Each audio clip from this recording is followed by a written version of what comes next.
Bismillahirrahmanirrahim. Assalamualaikum warahmatullahi wabarakatuh. Di sini saya akan sedikit menginformasikan mengenai protokol kesehatan 5M sebelum beraktivitas di luar rumah. Sebelum saya menjelaskan tentang 5M tadi, alangkah lebih baiknya kita perkenalan diri terlebih dahulu. Karena seperti pepatah mengatakan, tak kenal maka tak sayang. Baik, perkenalkan, nama saya Ratika Hamelia Putri, bisa dipanggil Ratika atau Tika. Nah, pembahasan hari ini seperti yang sudah saya bilang tadi adalah tentang mengenal protokol kesehatan 5M selama beraktivitas di luar rumah. Karena sekarang lagi pandemi, tentu penting untuk mengetahui apa sih 5M itu. Nah, pemberlakuan pembatasan kegiatan masyarakat atau PPKM sampai saat ini masih diberlakukan hampir di seluruh wilayah Indonesia untuk mencegah terjadinya lonjakan kasus positif COVID-19. Ini bukan hal yang mudah karena selain regulasi yang dikeluarkan pemerintah, tentunya kerjasama dari seluruh lapisan masyarakat untuk patuh dan taat protokol kesehatan sangat dibutuhkan. Di Indonesia, pemerintah membuat pedoman dan protokol kesehatan yang lebih sering disebut dengan gerakan 5M guna untuk membantu pencegahan penularan COVID-19. Sudah tahu apa saja protokol kesehatan 5M itu? Nah, yang pertama yaitu mencuci tangan. Dilansir dari Center of Disease Control and Prevention atau CDC, penting bagi kita untuk mencuci tangan dengan sabun dan air selama 20 detik, terutama saat sebelum memasak atau makan, setelah menggunakan kamar mandi, setelah menutup hidung, saat batuk atau bersin. Untuk membunuh virus dan kuman-kuman lainnya, gunakan sabun dan air atau pembersih tangan dengan alkohol setidaknya dengan kadar 60%. Di masa pandemi ini sangat disarankan untuk mencuci tangan di luar dari saat.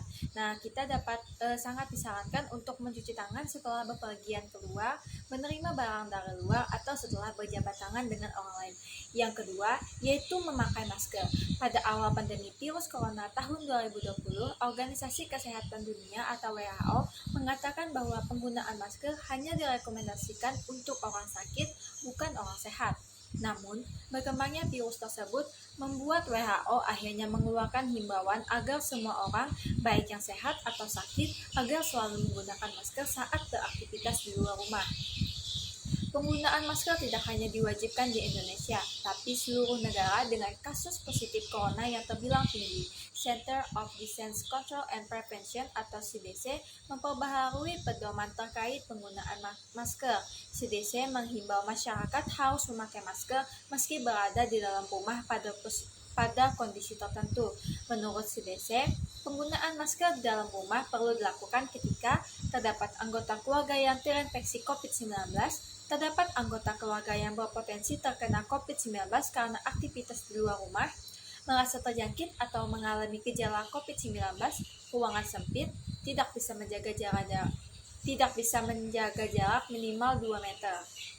Nah, yang ketiga yaitu menjaga jarak. Protokol kesehatan lainnya yang perlu dipatuhi adalah menjaga jarak. Protokol kesehatan ini dimuat dalam keputusan Menteri Kesehatan Republik Indonesia dalam protokol kesehatan bagi masyarakat di tempat dan fasilitas umum dalam rangka pencegahan dan pengendalian COVID-19. Dijelaskan bahwa menjaga jarak minimal 1 meter dengan orang lain untuk menghindari terkena droplet dari orang yang bicara, batuk atau bersin, serta menghindari kerumunan, keramaian, dan berdesakan. Bila tidak memungkinkan melakukan jaga jarak, maka dapat dilakukan berbagai rekayasa administrasi dan teknis lainnya. Rekayasa administrasi dapat berupa pembatasan jumlah orang, pengaturan jadwal, dan sebagainya. Sedangkan rekayasa teknis antara lain dapat berupa pembuatan partisi, pengaturan jalur masuk dan keluar, dan sebagainya. Nah, yang keempat yaitu menjauhi kerumunan. Selain 3 hal di atas tadi, menjauhi kerumunan merupakan protokol kesehatan yang juga harus dilakukan. Menurut Kementerian Kesehatan Republik Indonesia atau Kemenkes, masyarakat diminta untuk menjauhi kerumunan saat berada di luar rumah. Ingat, semakin banyak dan sering kamu bertemu orang, maka kemungkinan terinfeksi virus corona pun semakin tinggi. Oleh sebab itu, hindari tempat keramaian terutama bila sedang sakit atau berusia di atas 60 tahun atau lansia. Menurut riset, lansia dan pengidap penyakit kronis memiliki risiko yang lebih tinggi terserang virus corona. Nah, yang terakhir atau yang kelima, mengurangi mobilitas. Virus penyebab corona bisa berada di mana saja, jadi semakin banyak kalian menghabiskan waktu di luar rumah, maka semakin tinggi pula terpapar virus tersebut.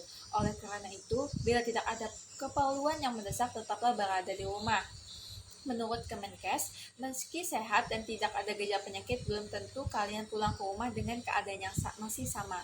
Faktanya, virus corona dapat menyebar dan menginfeksi seseorang dengan cepat. Yuk, terapkan protokol kesehatan 5M untuk mencegah penularan dan penyebaran virus corona di Indonesia. Selain itu, jangan pula lupa untuk selalu menjaga sistem kekebalan tubuh agar terhindar dari infeksi, salah satunya dengan rutin mengonsumsi air putih. Nah, itulah tadi 5M, yaitu mencuci tangan, memakai masker, menjaga jarak, menjauhi kerumunan, dan mengurangi mobilitas. Mungkin itu saja yang dapat saya sampaikan. Kurang lebihnya saya mohon maaf. Sekian dan terima kasih. Wassalamualaikum warahmatullahi wabarakatuh.